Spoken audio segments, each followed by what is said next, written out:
Well, we made it. It's finally time to do my first review. This is a big moment for the channel and will be remembered for the rest of the time, so I gotta choose the game carefully. Obviously, I'm a huge platformer guy, that's all I've uploaded to the channel by this point, so I gotta start there. I'm also a big Nintendo guy, and especially a Sonic guy, so how about I pick one of those? But I've already played all the Sonics, and all of the Marios, and all of the notable Kirbys. Well, what's the next best thing? Crash Bandicoot was developed by Naughty Dog, published by PlayStation Computer Entertainment, and was released for the PlayStation 1 on September 9th, 1996 in North America, November 8th, 1996 in Europe, and December 6th, 1996 in Japan. It actually released exactly 1 year after the PlayStation's launch here in the States. Crash was meant to be Sony's Mario, and he succeeded at that, and greatly so. Until he suddenly didn't anymore, but that's for another time. However, I'm not going to be reviewing the original PlayStation version. Instead, I will be playing the Insane Trilogy version. The Insane Trilogy is a collection containing Crash 1, 2, and 3 remade from the ground up, and the results are stunning. Now, there will probably be some purists in the comments section bashing me for doing this, but like, the remake's just a better game objectively, so what's the point in playing the old one when the remake's just better? Anyway, on to the review. First, let's talk about controls. I'm of the belief that controls and player physics are the most important part of a platformer. If the character feels bad to play, the level design can be great, but the game still won't be fun. Don't quote me on that though. Your moveset is actually pretty limited in this game. Crash can only do 3 things: walk, jump, and speed. But sometimes you don't need to have 20 moves like Mario 64. Sometimes 3 is just fine. Crash feels great to control though, and the movement is tight, and Crash jumps have just the right amount of weight to them. The only power up in this game is Aku Aku, this friendly mask who gives you an extra hit. Collect 2 to get 2 extra hits, and a third will give you temporary invincibility. You can get them from Aku Aku boxes. Oh yeah, boxes. Instead of question mark blocks or monitors, Crash has crates. Those 7 different types of crates, like the normal ones which only give you 1 fruit, which I'll talk about in a bit, the bouncy ones, the aforementioned Aku Aku boxes, and TNT crates. Spin into these and you're toast, but jump on them and they'll start a countdown, which gives you time to run away before they explode. If you break every single box in a level, you'll be rewarded with a clear gem. Get all of the clear gems to unlock an alternate ending.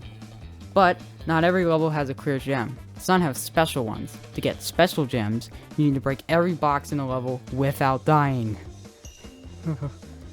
That's pretty hard. But apparently in the original game, the clear gems were like that too, so I'm gonna stop complaining. Vicarious Vision was going easy on us this whole time. Instead of coins, Crash has Wumpa Fruit. They work as you'd expect. Collect 100 to get an extra life. And finally, there are character symbols. Collect 3 of these and you'll be able to enter a bonus stage. The difficulty of the stage is indicated by the character and the symbol. Whew boy, there's a lot more to collect than I thought. When you're playing the game, you only think there's 1 or 2 things, but when you look at it all, this is the largest paragraph in my script. The game is as linear as you can get. The map doesn't have any branching pathways, and all of the levels are literally just straight lines to the end.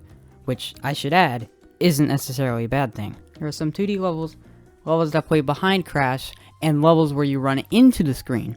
In these, you're chased by a large boulder or some other obstacle and have to react quickly to the platforms that appear in front of you.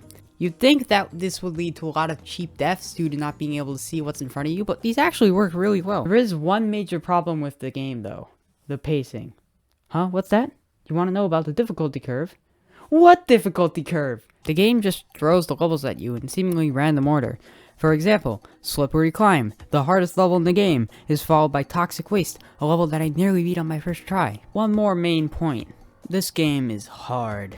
Like, really hard. You'll be seeing this game over screen a lot. But while it seemed hard, it also always felt doable. Nothing ever felt impossible besides Slippery Climb. Even the special gems always felt within my reach. Besides Slippery Climb. So, overall, is Crash 1 a good game? Of course.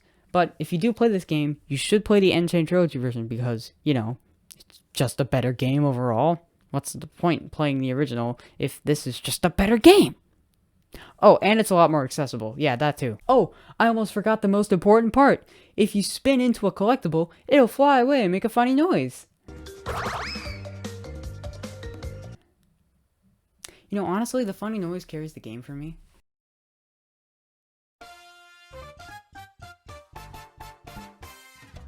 Hey, thank you so much for making it to the end. You're now part of a small percentage of the population that actually watches my videos to the end. If you liked the video, be sure to like and subscribe and share. Yeah. For this one though, I'm mainly focused on feedback in the comments. If you could give me feedback on this new format, because it's the first time I've done a game review like this. If you could give me feedback, then that would be great. Alright, that's it. Have a good day.